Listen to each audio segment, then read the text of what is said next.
Hi everybody, welcome to Reading with Mrs. DeGagne. Who doesn't love a story about a cat? Today I'm reading you a story about a character you might know already, Skippyjon Jones. Skippyjon Jones is a Siamese cat who likes to think that he's a Chihuahua, and he has a bunch of imaginary dog friends who are Chihuahuas, and he calls them the Chimichangos. Today I'm reading you Skippyjon Jones, Class Action by Judith Schechner. Skippyjon Jones was just dying to go to school. And nobody, not even his mama, was going to stop him. But she did, by the scruff of his neck. School is for the dogs, stated Mama Junebug Jones emphatically. They're unruly and drooly, she added dramatically. Just listen to that barking. Those hounds sound ferocious. Plus a bus full of dogs would smell so atrocious. Good golly, Pop Lolly, it's such a no-brainer. If there is a good dog, it's because of his trainer. His mama gently nudged her nugget into his room. Then she added, You're Skippyjon Jones, a smart Siamese cat. Take a look in the mirror if you don't believe that. He looks in the mirror every day, said his sisters Jezebel, Jillyboo, and Jujubee. But all he sees are chihuahuas. Arf, arf, barked Jujubee.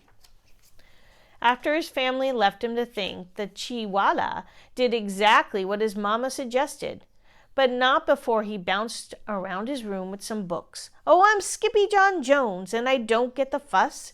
It's not like a pigeon is driving the bus. Then he climbed up his sister's kitty condo ladder for a peekaboo in the mirror. Holy Julio, squeaked the kitty boy. How many chihuahuas am I? He wondered out loud. Then he took a deep breath and, using his very best Spanish accent, he answered, As many as your head can handle, hombre. And quicker than you can say, the cat in the hat never did that. The kitty boy tossed his mask and his cape and his bright yellow banana into his mochila. Then he buttoned up his red plaid shirt as he began to sing in a muy soft voice. Oh, my name is Skippito Fresquito, and I'm off to the school for peritos, 'cause I've got a good hunch that I'm going to have lunch with a grande old bunch of puchitos. Just across the hall, Mama Junebug Jones and the girls were doing a little homework of their own. Listen here, messy missy, said Mama. How are you supposed to clean your kitty condo without your ladder? Skippyjon has it, said the sisters. What for? Asked Mama. So he can see the chihuahua in the mirror. The chihuahua, however, was already in his closet, boarding a bus for school. But the kitty boy wasn't the only chihuahua on board. His old amigos, los chimichangos, were going to school too. Thank dog, you made it, dude, exclaimed Don Diego, the biggest of all the small ones. Si, Skippito, panted Poquito Tito, the smallest of the small ones. We need your help con el bolito. Without a doubt, Tito, declared El Skippito, but why do you need my help with the bully? Because he is pero mezquino, declared Don Diego, who berenas around the escuela in a tazalita. He spins around the school in a tiny teacup? Exclaimed the kitty boy in shock. Si, dude, added Don Diego, he growls and howls and wears a suete de lana también. Not the wool sweater, said Skippito. Uh-huh, agreed Poquito Tito, trembling. He is a woolly bully. There wasn't a dog worth his biscuits who didn't fear the woolly bully, so it wasn't surprised when a potent puff of panic poofed out the gatito's tail. And all that puffiness inspired the puchitos to sing. Oh, puffy, puffo, poof, puffito, we know you can do it, Skippito. Let's unravel his sweater and knit something better. We'll show that old woolly bolito. But there was no turning back now. The doggies had arrived at school. A moment later, the principal, a poodle with very high standards, appeared with a bucket of balls and a whistle. First she blew, and then she threw. Go fetch, barked Mrs. Begalot. Then every dog, big and small, chased a ball down the hall and into their classrooms, except for Skippito. He got carried along by the river of rovers, and landed in art class where he drew his best ever double doggy doodle.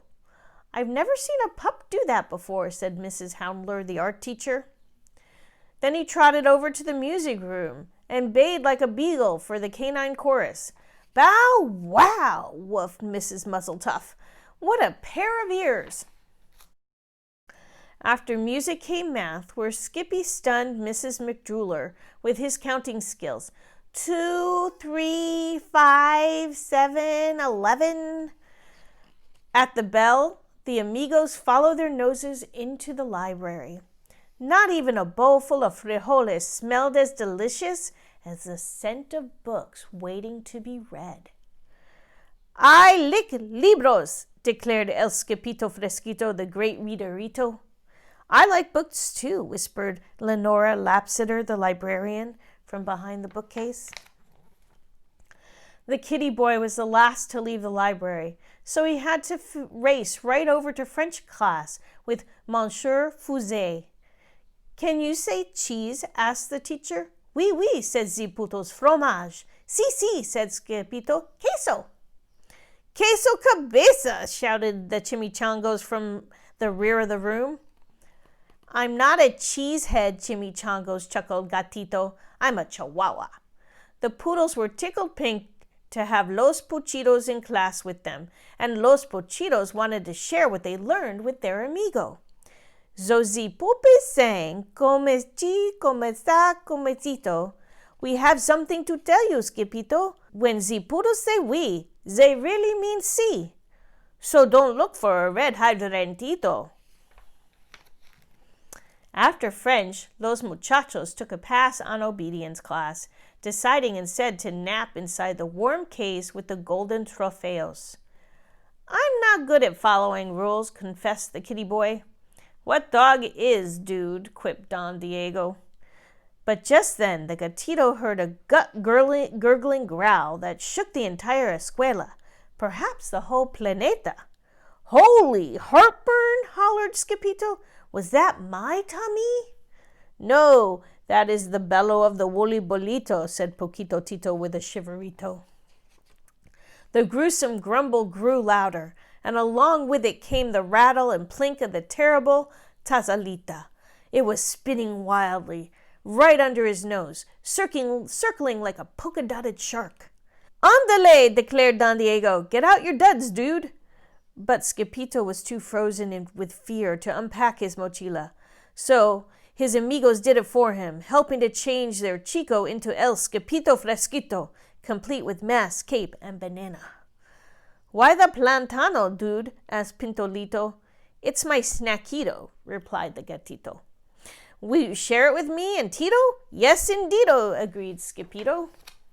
Then woof chugga-lucka-lucka, woof chugga-lucka-lucka. Every dog leapt out of the case and latched onto the turbocharged Taza. This caused the cup to spin wildly out of control, some of the chicos just hanging on by a tail. Estoy mareado, cried Skippito. You are not dizzy, dude, you're green, yipped the doggies. The whirling dervish of a dog-filled teacup cut a mean path of destruction past the principal's office and spun straight on into the lunch bunch like a bowling ball. Strikeito! Shouted the Puchitos.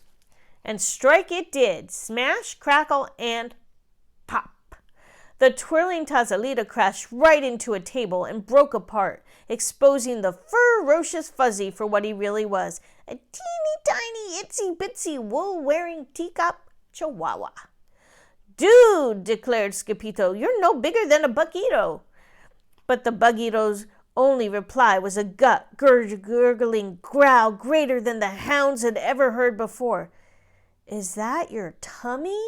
Asked Skippito. Si, replied the bolito. Tengo mucho hambre. I am hungry too, agreed the gatito. But you can have my plantano. This act of kindness made the chimichangos pull out their jump rope right in the middle of the mess. Peanut butter and belly buttons, chunky cherry pits. The woolly bully Taza has broken into bits. Wiggle waggle, jelly on the toast. He's not a woolly bully. He's just hungrier than most.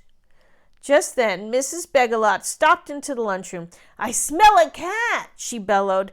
"That cat better scat." Then came out the whistle. First she blew, and then she threw a bright yellow ball down the hall, which every dog, big and small, began to chase, except for Skippyjon. He wasn't chasing the ball. He was running for his life. First Skippy tripped, and then he slipped on the banana peel and slid straight out of his closet and back into the arms of his Mama Junebug Jones. "What in the woolly white willies have you been up to, Mr. Whistle-Whiskers?" asked Mama. "He broke my teacup," whined Jilly Boo, "and he ate my banana," complained Jezebel. "That's 'cause he went to school with the Chihuahuas," explained Jujubee. Later that night, after every fuzzy fell asleep, the kitty boy was good for one last bounce. "Oh, I'm Skippyjon Jones, and I couldn't say it better. A dog is not a bully just because he wears a sweater." Then he bounced over to his mama and gave her a beso, a kiss she felt straight through the layers of her quilt. "Good night, little dipper," said the very sleepy mama. "Good night, mama," said the very sleepy kitten. Wasn't that a little Skippyjon fun adventure? I enjoyed it. It was fun to read. I hope it was fun to listen to for you. See you next time on Reading with Mrs. DeGagne. Bye.